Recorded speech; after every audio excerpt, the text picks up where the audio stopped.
अमेरिकी सदर Donald Trump ने रूसी सदर व्लादिमीर पुतिन से टेलीफोनिक राबता किया, जिसमें यूक्रेन में जंग के खात्मे पर बात की गई।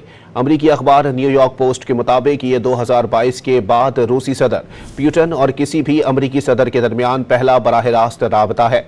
एयरफोर्स वन में दिए गए एक इंटरव्यू में ट्रंप ने सवाल पूछा गया कि उन्होंने पुतिन से कितनी बार बात की, तो उन्होंने जवाब दिया कि बेहतर है कि वो इस बारे में कुछ न कहें।